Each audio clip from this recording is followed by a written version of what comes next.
خلیفہ ثانی حضرت عمر فاروق رضی اللہ تعالی عنہ کے حالات زندگی اور سیرت پر پروگرام سنیے۔ فاروق اعظم، تحریر شمس العلماء علامہ شبلی نعمانی، پروڈیوسر عرفان بھٹی۔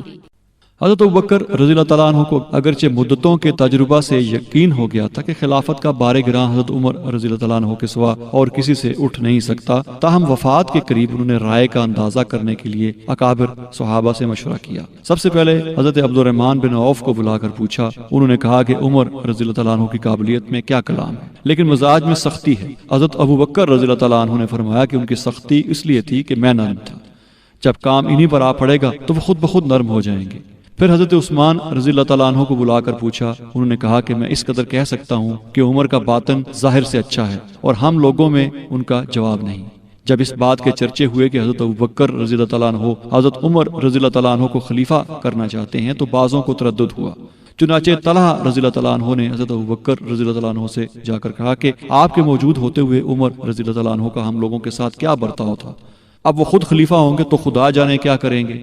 اب آپ خدا کے ہاں جاتے ہیں، یہ سوچ لیجئے کہ خدا کو کیا جواب دیجئے گا۔ حضرت ابوبکر رضی اللہ تعالیٰ عنہ نے کہا، میں خدا سے کہوں گا کہ میں نے تیرے بندوں پر اس شخص کو افسر مقرر کیا جو تیرے بندوں میں سب سے زیادہ اچھا تھا۔ یہ کہہ کر حضرت عثمان رضی اللہ تعالیٰ عنہ کو بلایا اور عہد نامہ لکھوانا شروع کیا۔ ابتدائی الفاظ لکھوائے جا چکے تھے کہ غش آ گیا۔ حضرت عثمان رضی اللہ تعالیٰ عنہ نے یہ دیکھ کر یہ الفاظ اپنی طرف سے لکھ دیے کہ عمر رضی اللہ تعالیٰ عنہ کو خلیفہ مقرر کرتا ہوں۔ تھوڑی دیر بعد ہوش آیا تو حضرت عثمان رضی اللہ تعالیٰ عنہ سے کہا کہ یہ کیا لکھا ہے، مجھ کو پڑھ کر سناؤ۔ حضرت عثمان رضی اللہ تعالیٰ عنہ نے پڑھا تو بے ساختہ اللہ اکبر پکار اٹھے اور کہا کہ خدا تم کو جزائے خیر دے۔ عہد نامہ لکھا جا چکا تھا تو حضرت ابوبکر رضی اللہ تعالیٰ عنہ نے اپنے غلام کو دیا کہ مجمع عام میں سنائے، اور پھر خود بالا خانے پر جا کر لوگوں سے جو نیچے جمع تھے مخاطب ہوئے اور کہا کہ میں نے اپنے کسی بھائی بند کو خلیفہ مقرر نہیں کیا بلکہ عمر رضی اللہ تعالیٰ عنہ کو مقرر کیا۔ کیا تم لوگ اس پر راضی ہو؟ سب نے سمعنا و اطعنا کہا۔ پھر حضرت عمر رضی اللہ تعالیٰ عنہ کو نہایت مؤثر اور مفید نصیحتیں کی جو حضرت عمر رضی اللہ تعالیٰ عنہ کے لیے عمدہ دستور العمل کی جگہ کام آئیں۔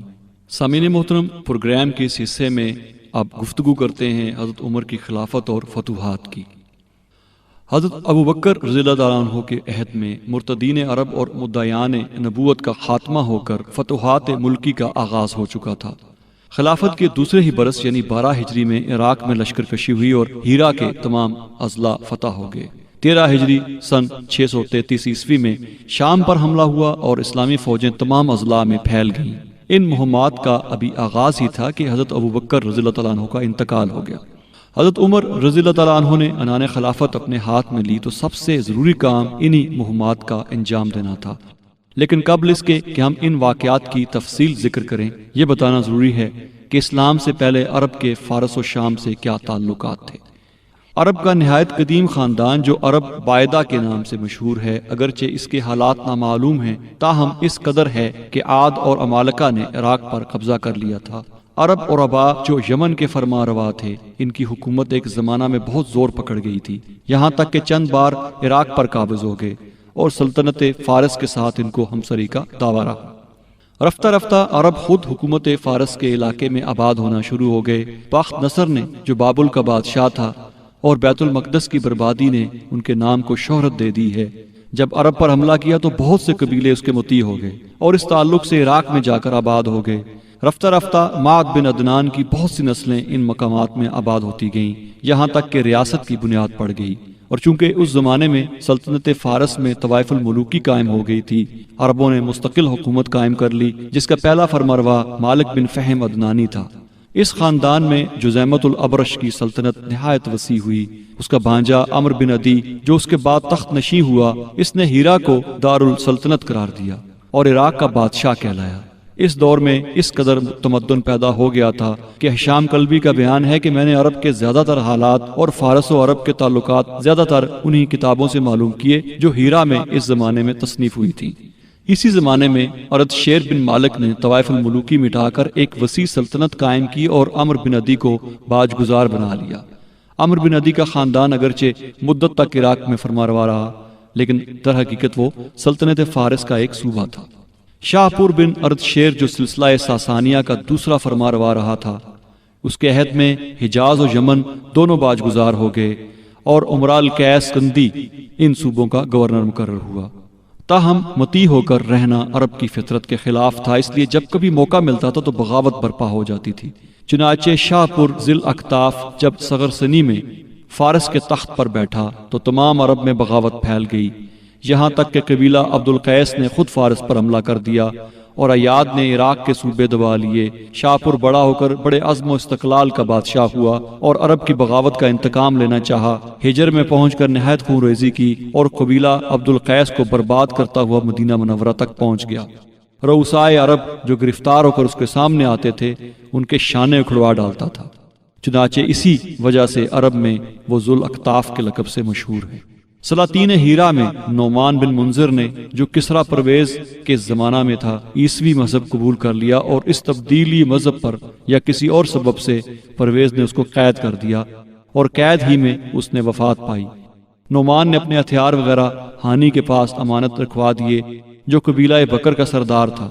پرویز نے اس سے وہ چیزیں طلب کی اور جب اس نے انکار کیا تو ہرمزان کو 2000 فوج کے ساتھ بھیجا کہ بزور چھین لائے۔ بکر کے تمام قبیلے ذی وقار ایک مقام میں بڑے سر و سامان سے جمع ہوئے اور سخت مارکا ہوا۔ فارسیوں نے شکست کھائی۔ اس لڑائی میں جناب رسول اللہ صلی اللہ علیہ وسلم بھی تشریف رکھتے تھے اور آپ نے فرمایا کہ ترجمہ یعنی یہ پہلا دن ہے کہ عرب نے عجم سے بدلہ لیا۔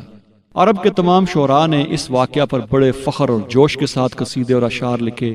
سن 6 ہجری میں جب رسول اللہ صلی اللہ علیہ وسلم نے تمام بادشاہوں کو دعوت اسلام کے خطوط لکھے تو باوجود اس کے کہ ان خطوط میں جنگ و جدل کا اشارہ تک نہ تھا، پرویز نے خط پڑھ کر کہا کہ میرا غلام ہو کر مجھ کو یوں لکھتا ہے۔ اس پر بھی قناعت نہ کی بلکہ بازان کو جو یمن کا عامل تھا لکھا کہ کسی کو بھیج دو کہ محمد صلی اللہ علیہ وسلم کو گرفتار کر کے دربار میں لائے۔ اتفاق سے اسی زمانے میں پرویز کو اس کے بیٹے نے ہلاک کر دیا اور معاملہ یہیں تک رہ گیا۔ رومی سلطنت سے عرب کا جو تعلق تھا یہ تھا کہ عرب کے چند قبیلے سلیح، غسان اور جزام وغیرہ شام کے سرحدی اضلاع میں جا کر آباد ہو گئے تھے۔ ان لوگوں نے رفتہ رفتہ شام کے اندرونی اضلاع پر قبضہ کر لیا تھا اور زیادہ قوت و جمعیت حاصل کر کے شام کے بادشاہ کہلانے لگے تھے، لیکن یہ لقب خود ان کا خانہ ساز لقب تھا، ورنہ جیسا کہ مورخ ابن الاسیر نے تصریح کی ہے در حقیقت وہ رومی سلطنت کے صوبے دار تھے۔ ان لوگوں نے اسلام سے بہت پہلے عیسائی مذہب قبول کر لیا تھا اور اس وجہ سے ان کو رومیوں کے ساتھ ایک قسم کی یگانگت ہو گئی۔ اسلام کا زمانہ آیا تو مشرکین عرب کی طرح وہ بھی اسلام کے دشمن نکلے۔ سن 6 ہجری میں جب رسول اللہ صلی اللہ علیہ وسلم نے قیصر روم کو دعوت اسلام کا خط لکھا اور دحیہ کلبی جو خط لے کر گئے تھے واپس آتے ہوئے ارض جزام میں پہنچے تو انہی شامی عربوں نے دحیہ پر حملہ کر دیا اور تمام مال و اسباب لوٹ لیا۔ اسی طرح جب رسول اللہ صلی اللہ علیہ وسلم نے حارث بن عمیر کو خط دے کر بصرہ کے حاکم کے پاس بھیجا تو عمرو بن شرجیل نے ان کو قتل کرا دیا۔ چنانچہ اس کے انتقام کے لیے رسول اللہ صلی اللہ علیہ وسلم نے سن 8 ہجری میں لشکر کشی کی اور غزوہ موطا کا واقعہ پیش آیا۔ اس لڑائی میں زید بن حارثہ رضی اللہ تعالیٰ عنہ، حضرت جعفر طیار رضی اللہ تعالیٰ عنہ، عبداللہ بن رواحہ رضی اللہ تعالیٰ عنہ جو بڑے بڑے رتبہ کے صحابہ تھے شہید ہوئے، اور گو خالد رضی اللہ تعالیٰ عنہ کی حکمت عملی سے فوج صحیح سلامت نکل آئی، تاہم نتیجہ جنگ در حقیقت شکست تھا۔ 9 ہجری میں رومیوں نے خاص مدینہ پر حملہ کی تیاریاں کی، لیکن جب رسول اللہ صلی اللہ علیہ وسلم خود پیش قدمی کر کے مقام تبوک تک پہنچے تو ان کو آگے بڑھنے کا حوصلہ نہ ہوا۔ اگرچہ اس وقت عارضی طور سے لڑائی رک گئی، لیکن رومی اور غسانی مسلمانوں کی فکر سے کبھی غافل نہیں رہے، یہاں تک کہ مسلمانوں کو ہمیشہ کھٹکا لگا رہتا تھا کہ مدینہ پر چڑھنا۔ صحیح بخاری میں ہے کہ جب رسول اللہ صلی اللہ علیہ وسلم کی نسبت مشہور ہوا کہ آپ نے ازواج مطہرات کو طلاق دے دی تو ایک شخص نے حضرت عمر رضی اللہ تعالیٰ عنہ سے جا کر کہا کچھ تم نے سنا؟ حضرت عمر رضی اللہ تعالیٰ عنہ نے فرمایا کیا کہیں غسانے تو نہیں چڑھائے؟ اسی حفظ ما تقدم کے لیے 11 ہجری میں رسول اللہ صلی اللہ علیہ وسلم نے حضرت اسامہ بن زید رضی اللہ تعالیٰ عنہ کو سردار بنا کر شام کی مہم پر بھیجا، اور چونکہ ایک عظیم الشان سلطنت کا مقابلہ تھا، حضرت ابو بکر رضی اللہ تعالیٰ عنہ، حضرت عمر رضی اللہ تعالیٰ عنہ اور بڑے بڑے نامور صحابہ مامور ہوئے کہ فوج کے ساتھ جائیں۔ اسامہ رضی اللہ تعالیٰ عنہ ابھی روانہ نہیں ہوئے تھے کہ رسول اللہ صلی اللہ علیہ وسلم نے بیمار ہو کر انتقال فرمایا۔ غرض جب حضرت ابو بکر رضی اللہ تعالیٰ عنہ مسند خلافت پر متمکن ہوئے تو عرب کی یہ حالت تھی کہ دونوں ہمسایہ سلطنتوں کا ہدف بن چکا تھا۔ حضرت ابوبکر رضی اللہ تعالیٰ عنہ نے شام پر لشکر کشی کی تو فوج سے مخاطب ہو کر فرمایا کہ تم میں جو شخص مارا جائے گا شہید ہوگا، اور جو بچ جائے گا مدافع عن الدین ہوگا، یعنی دین کو اس نے دشمنوں کے حملے سے بچایا ہوگا۔ ان واقعات سے ظاہر ہوگا کہ حضرت ابوبکر رضی اللہ تعالیٰ عنہ نے جو کام شروع کیا اور حضرت عمر رضی اللہ تعالیٰ عنہ نے جس کی تکمیل کی، اس کے اسباب کیا تھے۔ اس تمہیدی بیان کے بعد ہم اصل موضوع یعنی کہ فتوحات حضرت عمر فاروق کی طرف آتے ہیں۔